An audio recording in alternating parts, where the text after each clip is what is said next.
मुंह में लेने से होने वाले फायदे। जी हाँ, सही समझ रहे हैं आप। आज मैं इस वीडियो में ओरल सेक्स के ऊपर बात करने वाली हूँ कि जब कोई मेल फीमेल मतलब दोनों पार्टनर एक दूसरे को ओरल सेक्स करते हैं तो उससे उनको क्या बेनिफिट मिलते हैं, फिजिकल लेवल पे और साइकोलॉजिकल लेवल पे। तो पहले हम मेल की बात कर लेते हैं, उसके बाद हम फीमेल की बात करेंगे। दोनों के फायदों के बारे में मैं आपको बताऊंगी जो उनको होते हैं।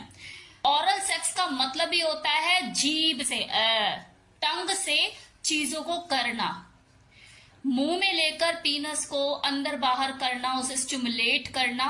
जब कोई फीमेल पीनस को ऊपर लेती है तो जो पीनस का ऊपर का एरिया होता है, जिसे मैं लोकल लैंग्वेज में टोपा कहती हूँ, उस टोपे में सेंसस जो बिछी हुई होती है, जो जाल बिछा होता है सेंसस का, वो एक्टिव हो जाता है, जिसकी वजह से पीनस में बहुत जल्दी इरेक्शन आता है, वो इरेक्ट हो जाता है और सेक्स के लिए तैयार हो जाता है। जितना टाइम एक आदमी को हाथ से हिलाने में, तैयार करने में लगता है उसे वजाइनल इंटरकोर्स के लिए, वहीं अगर किसी फीमेल ने मतलब उसकी पार्टनर ने उसे अगर मुंह में लेकर ओरल सेक्स कर दिया, फोर प्ले का हिस्सा ही से बना लिया, तो टाइम भी कम लगता है, हस्बैंड रेडी भी जल्दी हो जाता है, एक्साइटमेंट भी भरपूर होती है और प्लेजर भी दुगना मिलता है। कि मुंह से करने में पीनस के अंदर जो ब्लड फ्लो है वो तेजी से बढ़ता है, कंपैरिजन ऑफ हाथ से हिलाने में, टच करने में, स्पर्श करने में। आप हाथ से हिला के देखो और वहां आप जीभ से थोड़ा सा टच करके देखो, सेंसिटिविटी दुगनी हो जाएगी एकदम से। और खासकर अगर कोई आदमी बहुत ज्यादा थका हुआ है तो वो सिर्फ ओरल सेक्स करके ही, मतलब अपनी बेड पार्टनर से ओरल सेक्स करवा के ही ऑर्गेजम तक पहुंच सकता है। उसे बिल्कुल वो ही सुख मिलेगा जो उसे वजाइनल इंटरकोर्स के दौरान मिलता है, सेम वैसे ही ऑर्गेजम। ओरल सेक्स से किसी आदमी को मानसिक संतुष्टि भी मिलती है, उसे नींद भी बहुत अच्छी आती है। और सबसे बड़ी बात, अगर कोई फीमेल प्रेग्नेंट है और वो वजाइनल इंटरकोर्स नहीं कर सकती, आखिरी टाइम चल रहा है या स्टार्टिंग के 3 महीने मना जो कर दिया जाता है, उस वक्त आप उसे के उसको वही सेम चरम सुख, वो ऑर्गेजम पहुंचा सकते हो।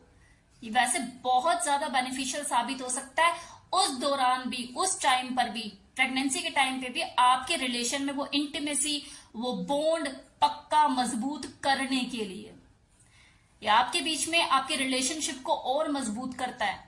सेम इसी तरह से अगर फीमेल की बात की जाए तो उसके साथ भी यही चीज है। अगर किसी फीमेल की वजाइना को सक किया जाए, किस किया जाए, उसके साथ ऑरली प्ले किया जाए, टंग प्ले किया जाए, तो उसको बहुत जल्दी ऑर्गेजम मिलता है, क्योंकि वो फीमेल बॉडी का पावर हाउस है। 8,000 से ज्यादा नसों का जाल बिछा हुआ है वहां पे। तो जब कोई आदमी टंग प्ले करता है, क्लिट को सक करता है, चूसता है, तो वहां की जो नसें हैं एकदम से एक्टिव हो जाती है, उसे सेंसिटिविटी, उत्तेजना बहुत ज्यादा महसूस होती है और ऑर्गेजम पर भी वो जल्दी पहुंचती है।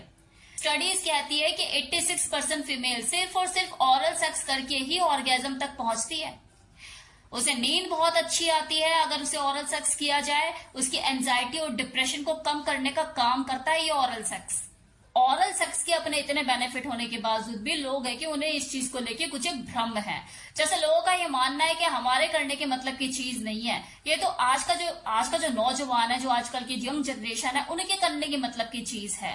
तो डियर, ऐसा नहीं है। ये चीजें तो सालों से चलती आ रही है, बस अब आधुनिक टाइम की वजह से, सोशल मीडिया के टाइम की वजह से, टेक्नोलॉजी के डेवलपमेंट की वजह से, और क्योंकि अब थोड़ा सा ओपन माइंडेड लोग हो गए हैं, थोड़ा सा खुलकर बात होने लग गई है इन चीजों पे, तो आपको अब पता लग रहा है। इसका मतलब ये थोड़ी ना कि चीजें पहले से एग्जिस्ट नहीं करती। अरे भाई, पता आपको अब लग रहा है, चीजें तो पहले से एग्जिस्ट करती हैं। इस भ्रम को निकालिए कि आपके करने की चीज नहीं है। यंग जनरेशन जो है, आजकल का जो नौजवान है, उनके करने की मतलब की चीज है, ऐसा नहीं है।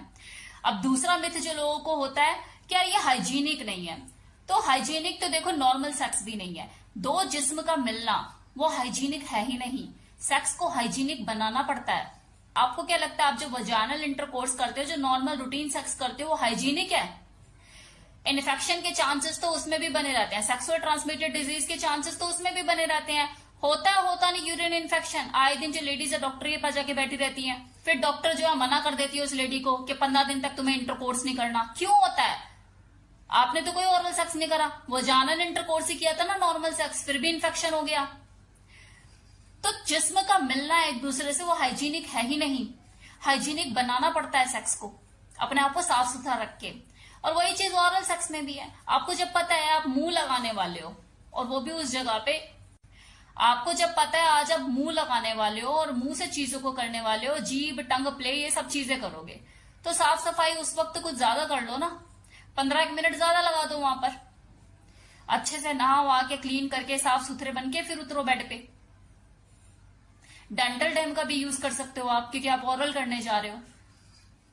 तो कॉन्डोम आते हैं पीनस के लिए, और फीमेल की वजाइना को सक करने के लिए डेंटल डैम आता है, आप इसका यूज कर सकते हो। तो ऑप्शन तो है, तरीके हैं कि कैसे हाइजीन मेंटेन की जाए, करना आपको पड़ेगा। तो ऑरल सेक्स करने के अपने बेनिफिट हैं, आप जाके खुद भी रिसर्च करोगे तो आपको पता लगेगा। लेकिन अगर किसी का मन नहीं मानता या उनको ऐसा लगता है कि नहीं मुझे ये चीजें पसंद नहीं है, तो मत करो। ऐसा थोड़ी ना है कि 100 में से 100 मार्क्स लेकर ही आने, और जब तक आप ऑरल नहीं करोगे तब तक आपका सेक्स परिपूर्ण नहीं होगा और अच्छा नहीं होगा। ऐसा कोई जरूरी नहीं है। आपका कंफर्ट मायने रखता है, आपकी पार्टनर का कंसेंट मायने रखता है। अगर आप दोनों म्यूचुअल अंडरस्टैंडिंग के साथ करना चाहते हो तो करो, वरना छोड़ो, आपके ऊपर है। मेरा तो काम जस्ट इन्फॉर्मेशन देने का, और मैंने अपना वो काम कर दिया। आगे आपको अपने सेक्स लाइफ को कैसे लीड करना है, आपको क्या चीजें अपनानी है क्या नहीं, it's totally up to you. चलिए, ओके, बाय।